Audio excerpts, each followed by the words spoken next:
السلام عليكم. معانا الفانوس بتاع رينوفا.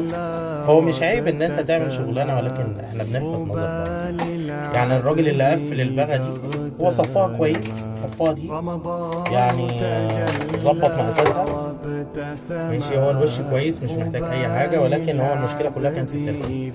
تخيل ان هو ده اللحام بتاعه ولا الهوا. يعني انا فكيته بايدي، يعني انت فاهم. طبعا اللحام بتاعه رديء جدا، هو سيليكون الحمامات الشفاف ده. فده ما ينفعش. زي ما انت نظفت الفانوس، يعني معنى كان انت راجل صنايعي، فحاول تهتم شويه بحته ماتيريال التركيب. طبعا احنا هنخلص الفوانيس دي، هي فانوس خلفي واتنين امامي، هنخلصهم ونقفلهم ونوريكم التركيب ان شاء الله. السلام عليكم.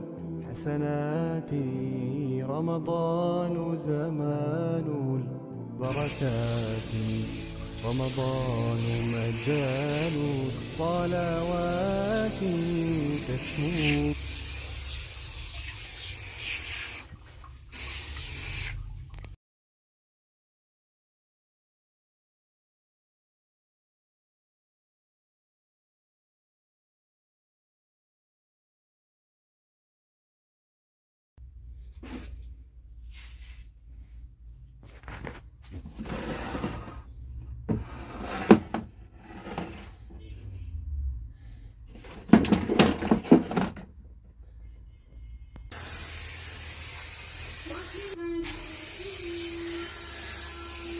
متضايق جدا وكان عاوز يتخانق معاه. ده اكبر دليل يا بابا على اتهامه، لو كان بريء ما كانش عمل كده. بس انت ما عندكش اي دليل مادي على اتهامه. يعني سيبه يسرقنا يا بابا، انا لازم ابلغ عنه. مش بقول لك مفيش دليل.